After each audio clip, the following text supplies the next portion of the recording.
caríssimos estudantes! Estamos aqui, né, agora para finalizar a nossa atividade número 4. Estamos na nossa aula de sistematização, que, como vocês sabem, o nosso único objetivo é pegar tudo que eu falei no bimestre e realmente colocar à prova se realmente faz sentido, como eu disse que faria, né? E antes da gente começar a realmente descobrir se faz sentido mesmo, a gente vai para o nosso mapa do shopping, que é o Eu Estou Aqui. Então vai aparecer aí na tela para vocês, né? Nós estamos no aprofundamento Superar Desafios de Humanas. Nossa unidade curricular é No Mundo Tudo Está Interligado e o nosso componente é o Cultura e Sociedade. A gente está na atividade 4 e essa é a nossa aula de sistematização. Aproveitando aí o PPT na tela, sempre no começo a gente tem o resumo do componente, as habilidades dos nossos eixos estruturantes, que é a investigação científica e os processos criativos, assim como as habilidades específicas das ciências humanas e sociais aplicadas. Terminamos a nossa parte, né, do mapa do shopping, da burocracia, e agora a gente vai para o nosso processo de sistematização. Então, agora a gente vai pegar, obviamente, um resumo de tudo aquilo que a gente viu, né, durante o nosso percurso na nossa atividade número 4 e juntar tudo para que justamente a gente consiga fazer aí uma linha de raciocínio coerente e que, quem sabe, possa te ajudar também a tirar algumas dúvidas que talvez tenham ficado aí pelo meio do caminho. Então, começando, nós falamos sobre a festa do peão de boiadeiro de Barretos.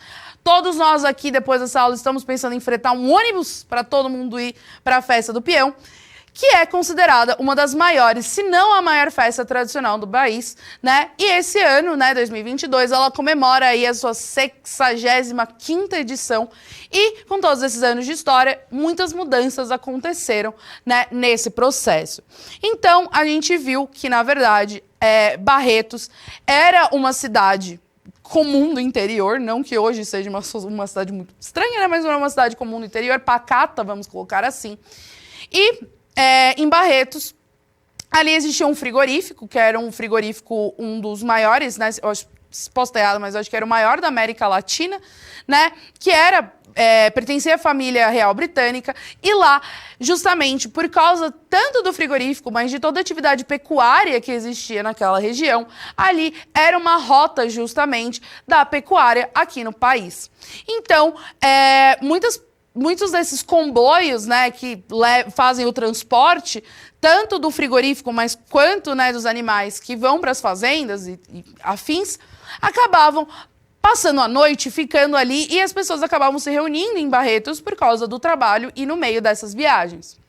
Esses encontros aconteciam com muita frequência, obviamente por causa que o centro da cidade era pecuária e esses transportes eram por esse intuito, e que as pessoas começaram justamente, a gente tá aqui, estamos sem fazer nada, vamos sair só amanhã, coisas do tipo. A gente podia arrumar alguma coisa para fazer. Lembrando que nessa época não tinha TV, nada do tipo. Então, eles começaram ali a competir entre eles. Na verdade, não competir, mas a mostrar as suas habilidades ali que vinham da fazenda. Então, a gente tem as cavalgadas, a gente tem vários elementos que eles já tinham, né, habilidades que eram necessárias no trabalho rural e que eles começaram ali a mostrar as suas habilidades, né? E essas demonstrações de habilidades foram crescendo. A cidade, eu acho que mais ou menos em 1950 e poucos, 60, aliás, antes da década de 60, eles fizeram uma quermesse na cidade, grande, e que acabou trazendo esses eventos. Em uma data, essas mesmas pessoas, né, que estavam ali se juntaram e falaram assim, por que, sabe, teve uma quermesse, foi mal legal, por que a gente não faz uma festa nossa, para que a gente, todas as atividades que a gente faz aqui, para matar o tempo, para passar o tempo, só que a gente faz uma festa para demonstrar essas habilidades, como se fosse uma competição, e aí a gente chama todo mundo. E assim, com o grupo Os Independentes, surgiu a Festa do Peão de Boiadeiro de Barretos. Foi o primeiro rodeio nacional, né? E serviu, obviamente, como um start ali para que outras cidades e outras regiões começassem a realizar rodeios. Só que, obviamente, como a gente falou, ela tinha como base pegar todos esses elementos do interior, vamos dizer, da vida ali em Barretos, principalmente essas habilidades com os animais, e expor, né, fazer ali uma festa tradicional. Só que o tempo foi passando, a festa foi crescendo, trazendo cada vez mais pessoas de outros lugares para lá. E com esse crescimento, obviamente, começa a vir a ideia do mercado, que é, se a gente quer que essa festa cresça, ela aumente e gere mais lucro, porque não adianta a gente dizer que tudo que por mais que, obviamente, a festa de Barretos, ela nasce ali com uma ideia de filantropia, de pegar uma parte desse dinheiro arrecadado e fazer doações. Eu acredito que até hoje ainda tem esse processo. Mas, obviamente, se a gente quer crescer, se a gente quer gerar mais lucro, ter mais renda e ter mais pessoas e aumentar cada vez mais as festas, eu não sei como era naquela época, mas eu sei que hoje, tipo, uma festa do Peão de Barretos dura uma semana. E não é modo de falar, tipo, é eventos aleatórios em uma semana. Não, é uma semana. Não estou recomendando, porque, obviamente, é bem... enfim, traz ali vários elementos complicados, enfim, mas tem um stand-upper, não sei como chama, comediante de stand-up, que ele fez um vídeo de stand-up dos 7 dias, acho que são 7 ou 10 dias, que ele ficou em Barretos e ele fez vlog de todos esses dias. E todos os dias tinha atividade, todos os dias, o tempo inteiro, né? Só tinha um momento que fechava ali, mas era, tipo, muito tarde e abria cedo no dia seguinte. Então, é uma festa muito grande. E para que ela fique maior, obviamente, você não pode se fechar apenas ao grupo, vamos dizer, ao público sertanejo. E eu falo não só sertanejo no estilo musical, mas, vamos dizer, das pessoas que moram ali no interior e têm esse interesse. Então, ao longo do tempo, para que a festa também pudesse aumentar, assim como tantas outras festas tradicionais também tiveram essas modificações, ela se adaptou e trouxe cada vez mais elementos que não são coerentes com a festa originalmente. Não estou dizendo que sejam elementos ruins ou que não façam sentido hoje em dia, mas que não são coerentes com o que era a proposta original. E é isso que a gente vai ver agora. Então vai aparecer para vocês. O tradicional ainda se mantém, um rodeio, eu sei que tem, eu não lembro o nome, mas tem um circuito com aqueles tambores, onde você tem que passar com um cavalo em alta velocidade e tal. Em alta velocidade, o cavalo a 200 por hora na marginal. Mentira. Mas é justamente um circuito de agilidade com um cavalo, com tambores. Você tem o concurso de berrante, o pau de sebo, que já é algo que é muito tradicional até em festas juninas. A queima do alho, a violeira Rosa Abraão, que aparentemente, pelo que eu li, nunca fui na festa do Peão de Barretos, então não posso dizer por causa própria. Mas é um momento onde justamente eles pegam violeiros e pessoas que tocam ali para fazer apresentações. O que veio de moderno? Stand-up comedy. Por mais que hoje a gente fale do boom do stand-up comedy no Brasil, ele não é um produto nosso, ele é um produto gringo, né? O stand-up comedy, ele existe há muitos anos nos Estados Unidos, né? Se a gente for pensar, o Seinfeld, da série Seinfeld, que foi uma série muito famosa, acho que nos anos 90, 80... ele já era um produtor de stand-up, tanto que começa a própria série com ele sozinho num palco, como se ele estivesse fazendo stand-up. O Kenan Kel meio que pega também essa ideia do stand-up. Então é uma coisa original dos Estados Unidos, mas a gente adaptou e hoje você tem esse mesmo comediante.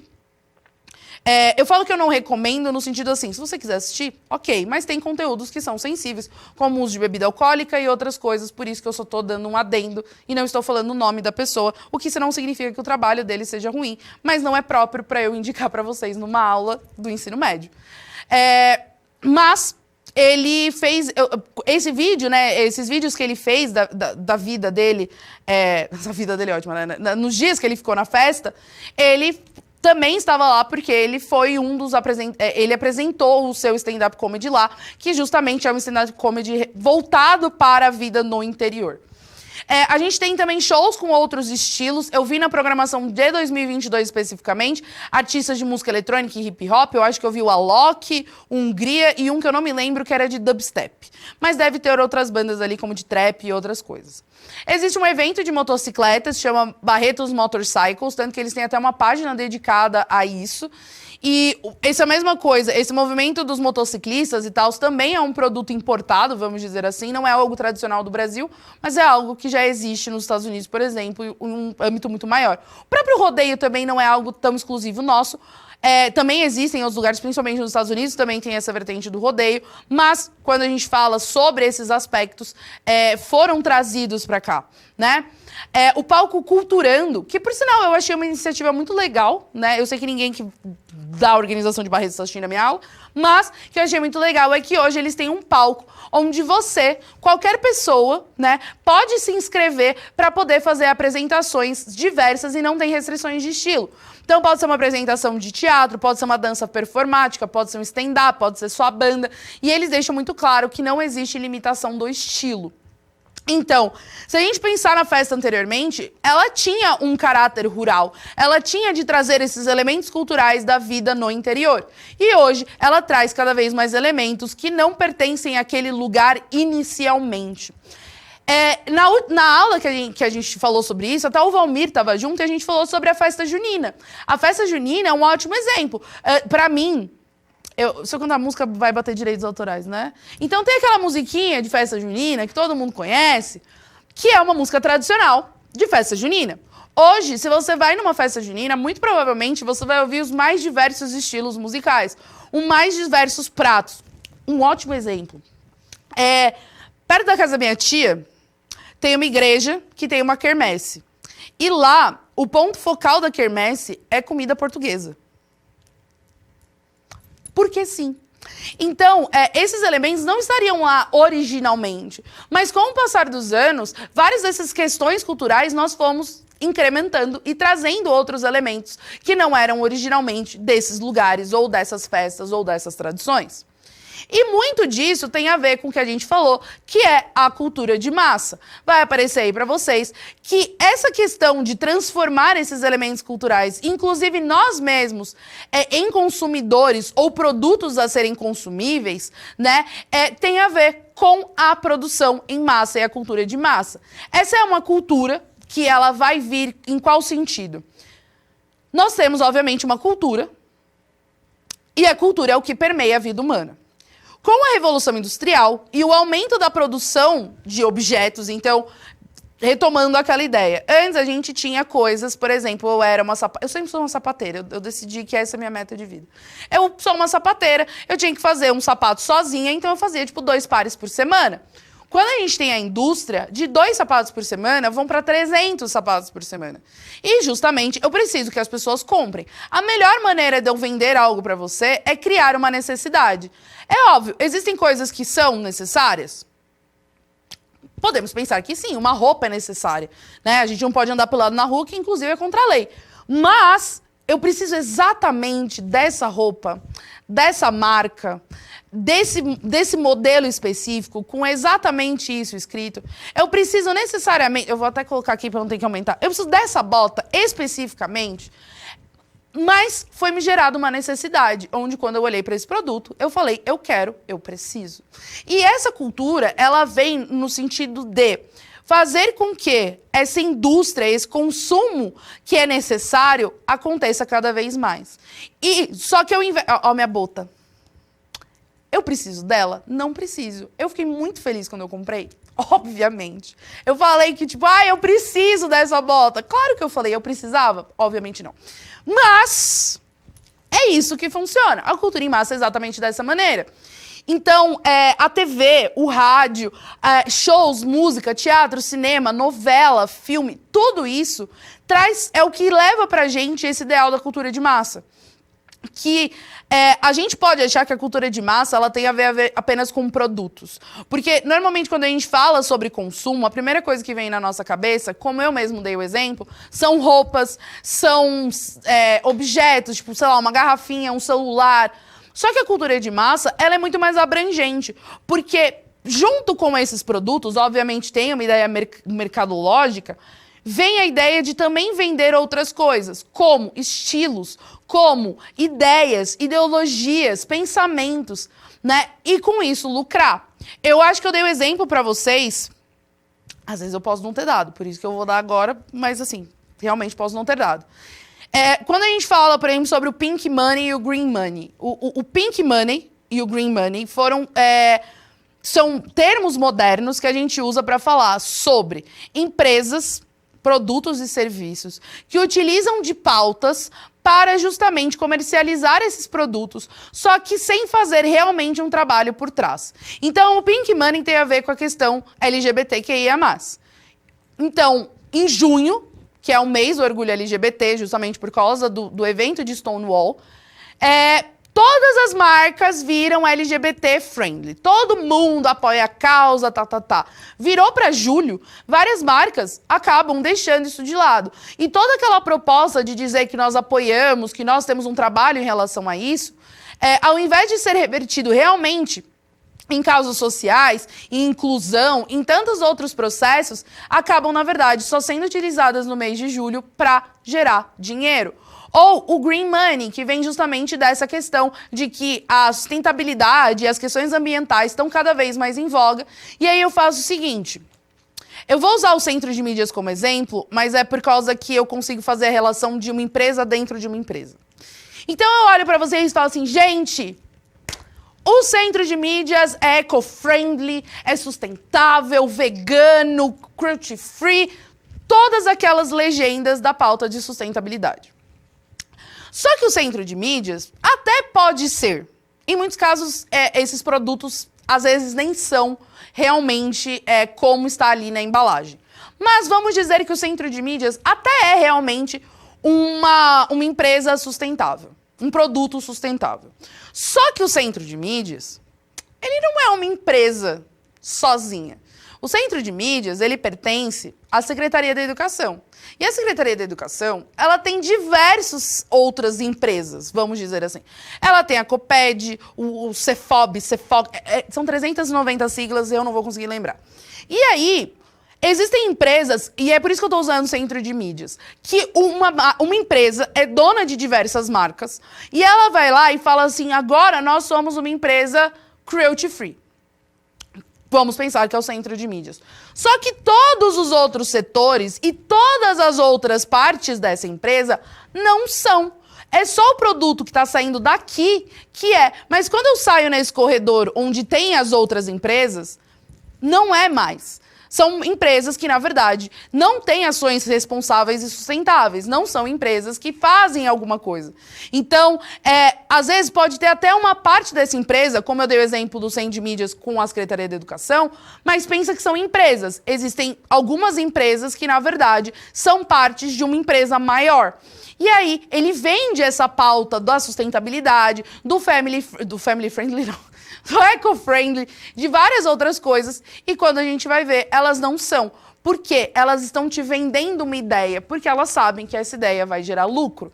Mesma coisa, mesmo que você fale que não, eu sou contra o sistema, eu tô em outra vibe, eu sou alternativo, eu não compro no mercado hegemônico, toda essa questão, você ainda assim está inserido. Porque mesmo em grupos sociais, em estilos muito específicos, ainda é feita essa venda de ideias, entendeu? Você só é muito roqueiro se você usa o coturnão com a bola. Exatamente como eu estou me vestida, porque cultura de massa é sobre isso.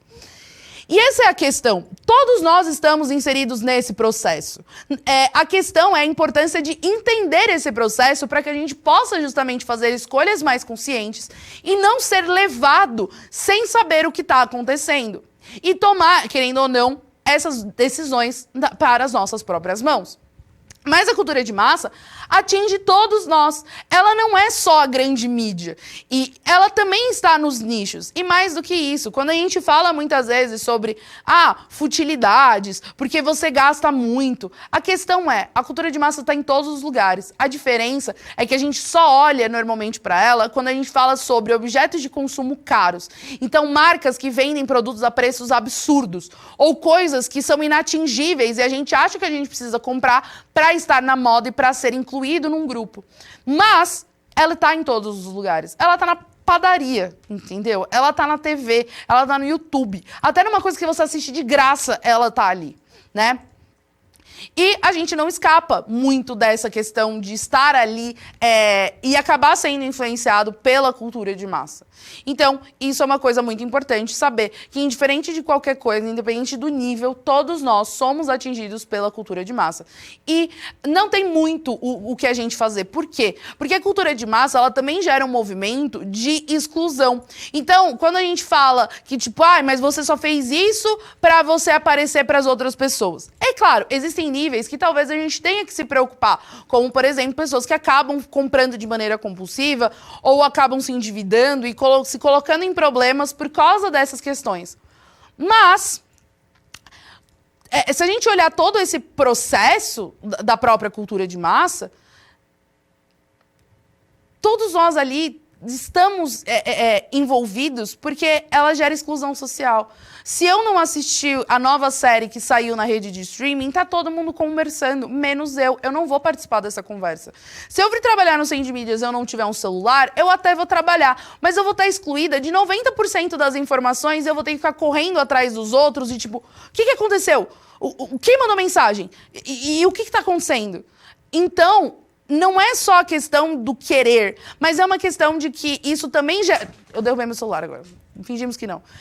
Gera problemas também em relação da gente olhar e falar assim, eu quero pertencer, eu não quero ser excluído do grupo, eu quero ter amigos, eu quero ter o que conversar, eu quero ter o que fazer. E isso não é uma questão de, tipo, você está sendo levado pela modinha. Nós somos seres sociais, nós vivemos em sociedade. Não tem como a gente achar que a gente vai viver sozinho e tá tudo bem. A gente sempre busca conviver com outras pessoas. Só que, ao mesmo tempo, todos esses processos acabam também gerando processos muito negativos internamente, tanto internamente enquanto sociedade como indivíduo. Então vai aparecer aí para vocês que a gente viu o Stuart Hall e ele fala que cada vez mais nós não somos sólidos e indivisíveis, mas a gente absorve todos esses referenciais que a gente está se identificando. Só que são muitos referenciais, o tempo inteiro. E aí, a gente acaba sendo soterrado em meio a esse monte de informação, a esse monte de coisa que está acontecendo, e a gente acaba numa crise de identidade.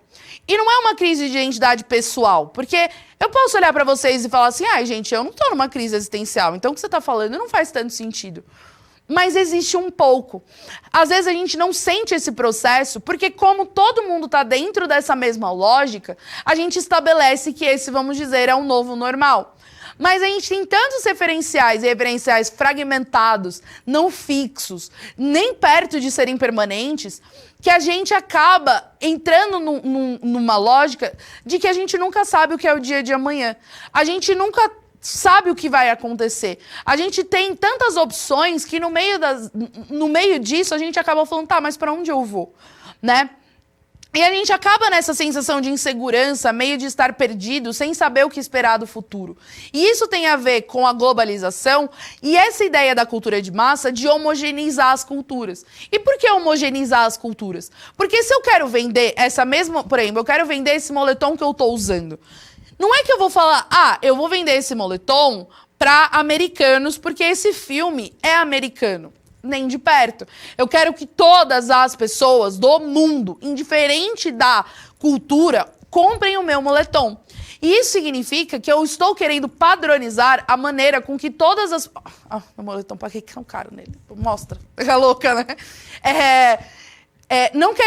Isso quer dizer que eu quero que todas as pessoas do mundo estejam usando e comprando e consumindo as mesmas coisas. E eu não estou querendo que elas tenham essa liberdade individual de serem muito diferentes, porque justamente eu quero que todas elas comprem os meus produtos. E até existe esse processo de diferença, mas é um processo de diferença de tipo assim, eu tenho um produto de uma marca cara, que é exclusiva, e eu pago mais para essa marca, porque você ser exclusivo não é barato. Então, essas individualidades, essas diferenças que a gente tem culturalmente, a ideia da cultura de massa não é que... É que uma coisa que é importante é que, assim, um recorte agora. Tudo isso que eu tô falando, precisa ficar muito claro que não é uma pessoa, não existe um ser maquiavélico que está sentado numa mesa, tipo 007 Dr. No, com um gatinho assim na mão, fazendo planos maléficos de como homogeneizar a sociedade capitalista. Não é isso. Isso é um processo da sociedade. Querendo ou não, boa parte de nós também pensa assim e vive nessa lógica. A gente só não percebe, porque tá todo mundo nessa lógica. Então não é uma pessoa, não é um objeto, não é uma empresa. É uma lógica que todos nós estamos compartilhando como membros dessa sociedade. E aí, o ponto é, nessa homogeneização que existe da cultura, a gente tem dois movimentos, que é o movimento de resistência, que é de reforçar as nossas identidades nacionais, para que justamente a gente não perca esse elemento identitário que é importante para nós como grupo. Mas também a gente tem um cabo de guerra entre os processos de aculturação e assimilação que a gente já viu, que a gente não tem controle sobre eles. Eles vão acontecer. Não é uma coisa que eu, Fabiana, posso falar, gente, acabou a aculturação. Não quero mais para esse processo. Não é uma opção. Ele está acontecendo. Então, ao mesmo tempo que a gente está incorporando esses elementos dentro de nós e, consequentemente, da nossa cultura, a gente também está lutando para manter as nossas identidades num cabo de guerra. E a gente gera essas identidades híbridas. Na verdade, se a gente for olhar, as identidades sempre são híbridas, porque é sempre um conjunto, né? Uma relação entre várias culturas que foram tendo contato. E a gente acaba gerando essas identidades híbridas. Mas agora, além das identidades híbridas, a gente está com uma crise na identidade dessas identidades híbridas. Por quê? A gente justamente está perdido no meio de todo esse processo. E por mais que as nossas identidades sejam híbridas, a ideia é que a gente quer manter elas assim, mantendo as nossas identidades e não virando uma cultura universal. Não existe, não é algo que eu pense que possa ser possível, porque nós temos as nossas diferenças, mas a ideia é meio que essa, tá? E aí, a gente pode entender que esse processo, ele também traz outras questões. Por quê? Porque a gente também, nesse processo, acaba gerando certos preconceitos com aquilo que é diferente da gente. Porque a gente está tão nessa lógica de homogeneizar ou de manter uma resistência de quem nós somos, que isso também acaba gerando certos problemas quando a gente fala da nossa relação com o outro, daquilo que é diferente. E a gente viu, como vai aparecer aí para vocês na tela, a teoria dos estabelecidos e outsiders por Norbert Elias e John Scottson. E qual que é a ideia? As pessoas que estão estabelecidas em um lugar, né, elas tendem a, mesmo que tretando, mesmo que não se goste, elas têm um estilo de vida e uma lógica que elas compartilham. Isso não significa que é viver good vibes, significa que é compartilhar as mesmas lógicas. E sempre que existe um movimento de pessoas que não compartilham dessas mesmas lógicas chegarem nesse lugar, normalmente o que acontece é a questão de você é diferente, isso é ruim, é estranho, eu não quero. E geram esses processos de preconceito, que muitas vezes aparecem tanto em ambientes menores, como, por exemplo, o bairro. Eu não vou citar o nome do bairro porque eu não sei o quanto isso tem alguma implicação. Mas tem uma professora aqui do Centro de Mídias que me contou que no bairro onde ela mora, é um bairro meio que antigo, e meio que a galera lá todo mundo é filho do povo que morava naquele bairro. Só que o bairro começou a crescer, como tudo, e começaram a mudar pessoas para lá de outros lugares, enfim, com outras realidades e outras visões de mundo. E aí a galera do bairro se junta às vezes e fala assim, tá vendo? Mas buraco na rua, que não tem nada a ver com essas pessoas, esse buraco na rua foi por causa de fulano. Porque eles chegaram aqui, olha a zona que tá ficando esse bairro. Porque o quê? Porque gente estranha tá aqui. Então isso acontece tanto em elementos menores, como por exemplo bairros ou até situações pessoais, mas também acontece no macro, que é, por exemplo, casos de xenofobia, casos de não aceitação do diferente. E isso pode vir tanto da ideia dessa homogeneização da cultura, de que a gente está absorvendo que todas as pessoas têm que estar dentro de um padrão, e se elas não estão, elas são desviantes, e sendo assim, não é algo legal.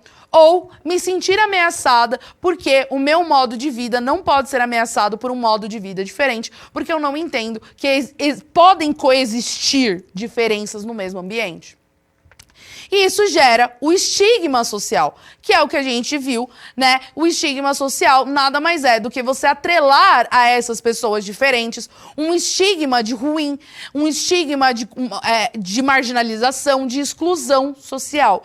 E que esse estigma normalmente gera processos de violência e conflitos. Por quê? Porque se você trata alguém com violência, você trata alguém com exclusão e marginalidade, você não pode esperar que ela chegue na sua casa com um buquê de flores e fala, gente, coração, né? E isso acaba gerando esses elementos de conflito e de problemas pessoais, que nada mais é do que estar ligado ao processo do que a gente falou na última aula que vai aparecer para vocês, que é a sociedade de risco. Quanto mais individualizado a gente tá, mais a gente se expõe a riscos, expõe a sociedade a outros riscos e, mais do que isso, pode causar esses problemas tanto identitários quanto, inclusive, os problemas de xenofobia, como estabelecidos e outsiders. Só que, enquanto vários desses processos são hierarquizados pela condição financeira, os problemas e todas as consequências de todos esses processos acontecendo sem que a gente tenha consciência e conhecimento sobre eles, vai afetar todos nós. Mesmo que a gente ache que não. Porque se a gente vive na coletividade, não existe decisões individuais. Todas elas são coletivas. Eu espero que tenha ficado claro, que eu possa ter ajudado aí a juntar. As aulas, se vocês quiserem ver mais profundamente, elas estão, né, individualizadas. Não esqueça de avaliar a nossa aula para que a gente sempre possa melhorar e trazer elas cada vez mais interessantes para vocês. E até a próxima!